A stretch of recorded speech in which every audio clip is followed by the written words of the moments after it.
Welcome back to the channel. I know I haven't been uploading for a couple months, but I've been busy doing some work, but now I'm back and I'm back in time for the Euro 2020 in 2021. For this video, what I want to do is I want to have a look at some of the groups and some of the overall predictions, the outright winners of the groups, and some of the potential bets that I'm going to be going for. I had a look at quite a few videos on YouTube already, and what I've been trying to do is I've been trying to condense all the information that I've managed to collect. As you can see, I've got all my notes here that I've taken. I'm going to try and condense all the information to this three-part series. So in the first part, I'm going to cover groups A and B. In the part 2 and part 3, I'll cover the other 4 groups. And then at the end of the part 3, I will also show some of my personal bets that I'm on. As I mentioned, if you do want to join the free Telegram page, I'm going to leave a link to it down in the description down below.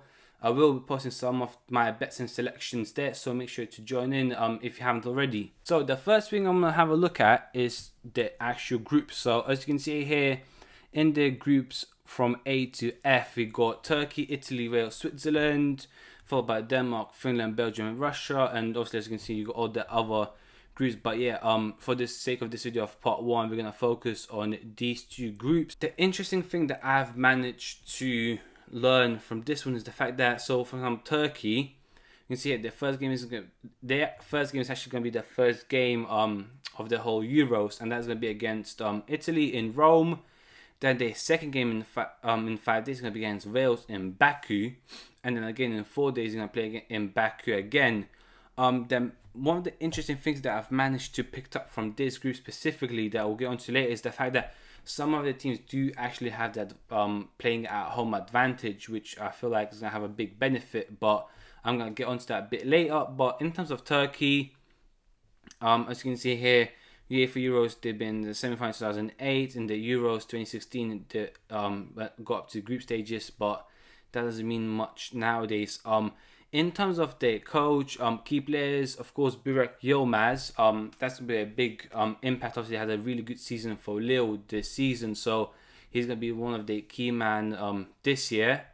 When we go and have a look at Italy, you can see that, yeah, obviously the first game is against Turkey, then you got Switzerland and Wales. All 3 of the games are going to be at home in Rome, basically, which means that they don't have to travel to Baku in any other country, like other teams, which is obviously a big advantage to them. In terms of their pedigree, you can see, yeah, their best, they obviously won it.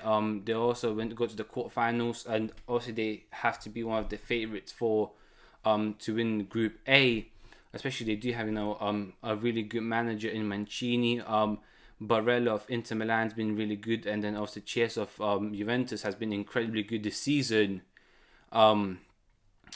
Carrying, almost you can go as far as saying, you know, playing better than Ronaldo for Juventus, arguably. Also, then the other team that we have is going to be Wales, and like you said here, Wales play in Baku their first 2 games, and then they travel to Rome. And the fact here is, obviously, the travel to Baku and Rome, that's quite a bit of a distance. They only got 4 days, so, you know, potentially 1 less day of training, that could have an effect. But with Wales, obviously, you've got Gareth Bale, he's been the main guy. Ramsey as well, but Ramsey hasn't played that much for Juventus this season, so you never know what's going to happen there. To be fair, he could play really well, he could also get injured and not play at all, so you never really know. But Gareth Bale, you know, potentially hinting that he might retire at the end of the season, you never know with him, but he does usually step up. He hasn't had too bad of a season for Spurs as well, so it's a bit interesting to see what he does there. And then obviously, last but not least, we got Switzerland, and as you can see here, for Switzerland, I think they probably got the worst run out of the all teams in Group A. So their first game is in Baku, and then they travel to Rome to play against Italy in 4 days, and that's gonna be horrible because obviously they're gonna probably spend a whole day traveling, and then after Rome they travel back to Baku again to face Turkey, which is quite bad, to be fair. You probably don't want to be doing that. You know, that could be a day spent training. Obviously, they do have a quite a good team. You know, yeah, Granit Xhaka of Arsenal, he hasn't had too bad of a season. They got Embolo, which is he's not too bad of a striker. But to be fair, it's an interesting group. It's definitely one of the groups that is a tough one. You know, all 4 teams are arguably good enough to go through. So It's gonna be interesting to see. But what I'm gonna do now is actually let's go to Bet365 and let's see, you know, at some of the values. Let's see some of the odds that bookies are offering. So as you can see, Group A, you got Italy to be the favourites to win the group, followed by Switzerland and Turkey with joint odds, and then Wales being the least favourites to win the group. And I feel like, yeah, those odds are a bit, I feel like they are a bit fair. In terms of Switzerland and Turkey, obviously it's pretty much going to be Italy and one other team, isn't it? Also, when we have a look at the groups, obviously, yeah, like I said, to win the groups 1.53, but the important one here, I think, if you look at to qualify, it's quite interesting because I feel like not to qualify for Wales, I feel like that's quite a good value, because to be fair, I don't really see them going through. I feel like in this group they'll probably end up finishing 4th unless Switzerland or Turkey really do slip up, but I feel like them to not qualify, I feel like that is pretty solid bet, to be fair, and is, I feel like, a good one. But I feel like out of the Switzerland and Turkey, I feel like Turkey are the favourites to go through on this group. I feel like they performed against Netherlands recently in the Nations League or Cup, whatever it's called. I think something like they went up like 3-0 or 2-0 or something like that in the first hour or so. So I feel like they are a decent side, and you know, they do have a pretty strong team, you know, really good attack in terms of Yilmaz of Lille, and you know, they got Çalhanoğlu and they got Soyuncu of Leicester at the back. Also Switzerland, they do have a decent team. I feel like whoever wins, obviously, the game between these two is going to be the big factor in terms of deciding who actually finishes second. So it's going to be definitely a good game to watch here. So I feel like in terms of value betting for this one, I feel like Wales not to qualify would definitely be a good one. As let's say, I think for this one I'll probably stick to about a 25 or 35 pound bet. As and you can see, 25 pound bet will turn you 45 pounds, and a 35 pound bet will turn you 64 pounds. So I feel like that's something that I'm going to be going for. And if you do want to see my bets for this group that I've placed, make sure to, you know, subscribe to the free Telegram page with the link down below. That's where I'll be showing the bets that I'm on couple days before the Euros do actually start. Now moving on to Group 2, we got Denmark as the first team, and as you can see, the first thing you can see on your screens is the fact that Denmark have basically, just like Italy, 3 home games playing in Copenhagen. And I feel like once again that's gonna be really playing into their favor, as you know, they don't have to travel, they can get extra training session in.